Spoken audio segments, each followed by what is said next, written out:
जिन्वू अभी भी demon castle में था। अब जिन्वू के पास तीनों इंग्रेडिएंट्स थे एलेक्सियर ऑफ लाइफ को बनाने के लिए, पर सिस्टम के मुताबिक उसके सक्सेस और क्वांटिटी का रेट इस बात पर डिपेंड करता है कि समझदारी का लेवल कितना है। जिन्वू थोड़ा सोचता है, फिर उसे क्राफ्ट करने के लिए यस का बटन दबा देता है। क्राफ्टिंग कंप्लीट होते ही उसका एलेक्सियर ऑफ लाइफ बन गया था। लेकिन जिन्वू सोच रहा था कि क्या ये उसकी मॉम के इटर्नल स्लीप को ठीक कर सकेगा। तभी पीछे से आर्यन उस मरे हुए ड्रैगन को लेकर आ जाता है, उसे अराइज करने के लिए। फिर क्या, जिन्वू के अराइज कहते ही वो ड्रैगन शैडो सोल्जर में तब्दील हो जाता है।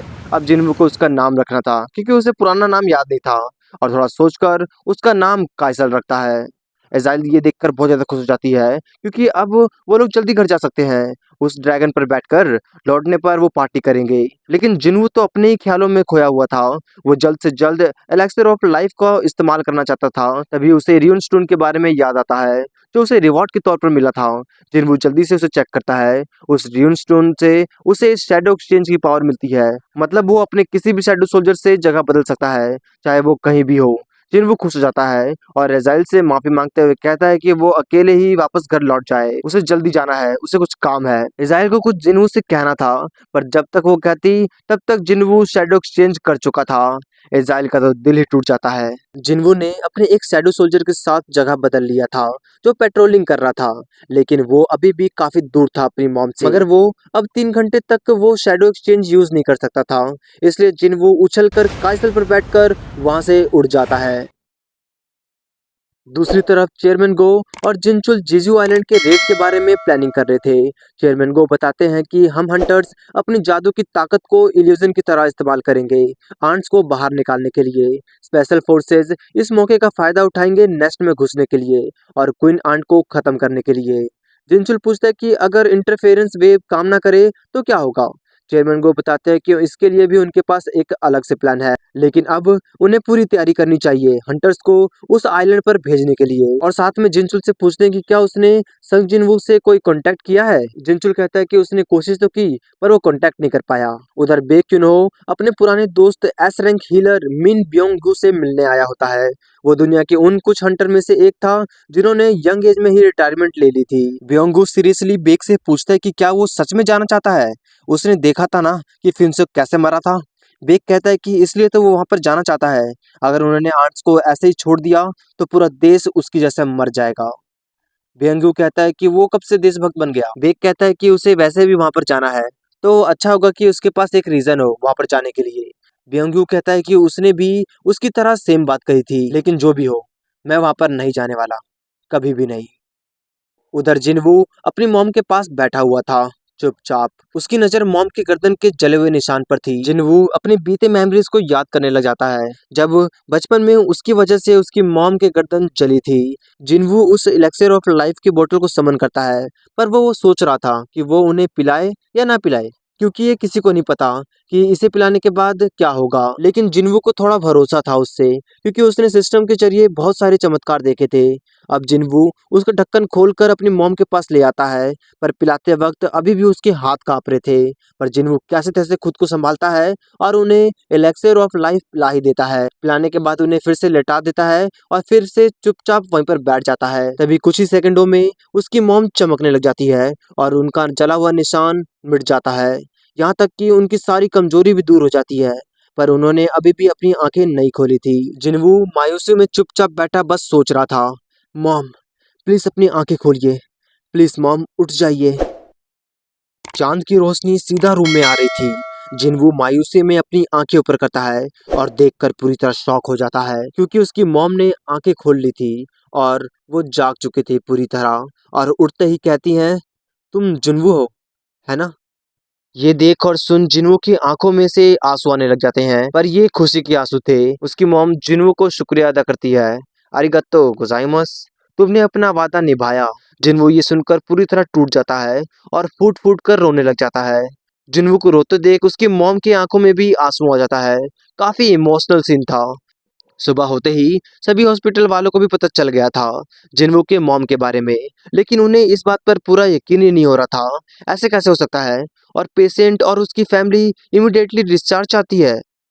खबर मिलते ही जिना भी हॉस्पिटल आ गई थी। अपनी मॉम को उठा देख जिना बुरी तरह रोने लग जाती है। उसकी मॉम कहती है, जिना तुम कितनी बड़ी हो गई हो। लेकिन जिना कुछ जवाब नहीं देती और अपनी मॉम को गले लगा लेती है और फूट फूट कर रोने लग जाती है। जिन्वो की सारी मेहनत रंग लाई थी, उसे आखिरकार उसका रियल रिवॉर्ड मिल चुका था। चेयरमैन को प्रेस मीटिंग करते हैं ताकि सभी को पता चल सके उन आंट्स के दहशत के बारे में, और उन्हें बताते हैं कि वो फोर्थ जीजू आइलैंड रेड शुरू करने वाले हैं। और ये भी बताते हैं कि इस ऑपरेशन में ना सिर्फ उनके बल्कि जापान के 10 एस रैंक हंटर्स होंगे। यही नहीं, ए रैंक और नीचे के हंटर्स समुद्र और जमीन की सुरक्षा के लिए तैनात रहेंगे ताकि पब्लिक की सुरक्षा बनी रहे। इस बार हम पूरी तरह तैयार हैं। उधर जिन्वू और जिना अपनी मॉम को लेकर घर आ जाते हैं। घर का बुरा हाल था, हर जगह बस कचरा था।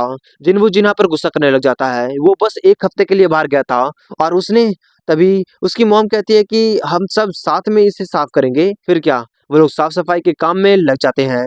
जिन्हा और उसकी मॉम काम करते करते बातें करने लग जाते हैं और जिन्वू सोचते हुए खुश होने लग जाता है, मुझे जो चाहिए था वो मिल गया, लेकिन फिर भी मुझे बेचैनी हो रही है। अपनी हंटर्स लाइफ में मैंने वो लाइन क्रॉस कर दी है जहाँ से वापस आना नामुमकिन है। जिन वो सोच ही रहा होता है कि उसकी मॉम अपनी फैमिली फोटो उठाते हुए पूछती है कि तुम्हारे पापा की कोई खबर मिली, लेकिन जिन्वो के पास उनका कोई जवाब नहीं था। तभी उसकी मॉम कहती है कि उन्होंने सुना कि वो एक हंटर बन गया है। पता है, तुम्हारे पापा भी एक हंटर बनने से पहले एक फायर फाइटर थे। उन्होंने उनसे शादी इसीलिए की क्योंकि उनको उनका दूसरों को बचाना काफी कूल लगा था। लगता है जिन्वू के अंदर भी उनका वो लक्षण आ चुका है। जिना भी मॉम को बताती है कि वो भी डॉक्टर बनेगी और लोगों को बचाएगी। ये सुनकर उसकी मॉम बहुत ज्यादा खुश हो जाती है और जिना की तारीफ करती है। तभी जिन्वू का फोन बजता है। काफी इंपॉर्टेंट कॉल था। जिनचुल चेयरमैन गो के साथ बात कर रहा होता है। चेयरमैन गो को उम्मीद नहीं था कि वो उन्हें वहां पर मिल जाएगा।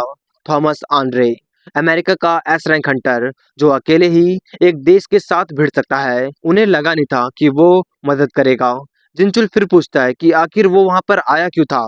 चेयरमैन गो कहते हैं कि शायद वो हमें हंटर्स हुआंगडोंग सू के लेकर वॉर करने आया था, या फिर हो सकता है कि उसका कोई अलग मकसद हो। तभी वो जिनचुल से पूछते हैं कि क्या उसका हंटर संघ से अभी तक कोई संपर्क हुआ। जिनचुल बताता है कि हाँ, और कुछ ही देर में वो वहां पर आने वाला है। इतने में वहां पर जिनवू भी आ जाता है। चेयरमैन गो जिनवू से सीधा पूछते हैं कि क्या वो इस रेड में अपनी पावर देगा। ये रेड 4 दिन बाद शुरू होने वाला है।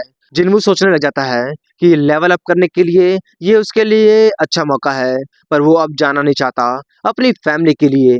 जिन्वू उन्हें मना ही करने वाला होता है कि उसे एक स्ट्रॉन्ग एनर्जी महसूस होती है। जिन्वू को चौंकता देख चेयरमैन को कहते हैं कि उसे इतना दूर से महसूस करते हुए देख वो इम्प्रेस हुए। उनके एस रैंक हंटर्स जिम्नेजियम में कुछ एक्सरसाइज कर रहे हैं।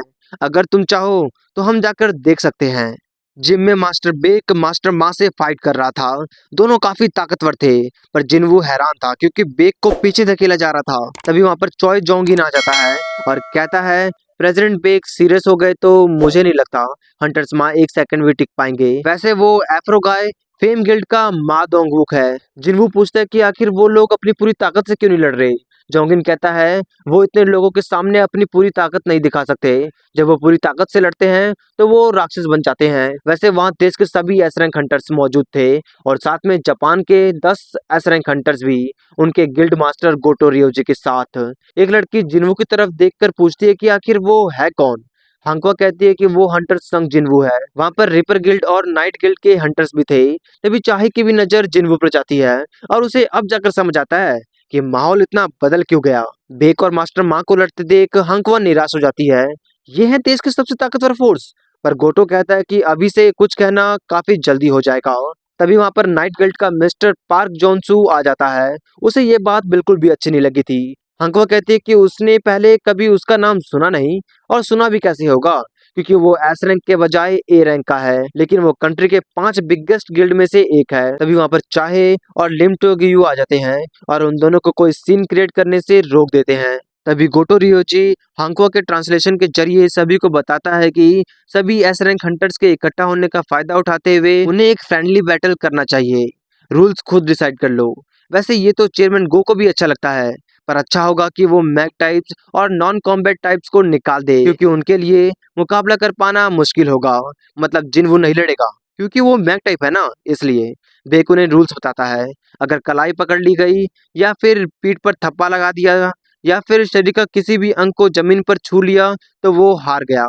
फॉर्मेट की बात करें तो 1v1 के बजाय कैसा रहेगा फ्री फॉर ऑल कर दे, क्योंकि असली रेड में इतना ही हंगामा होगा।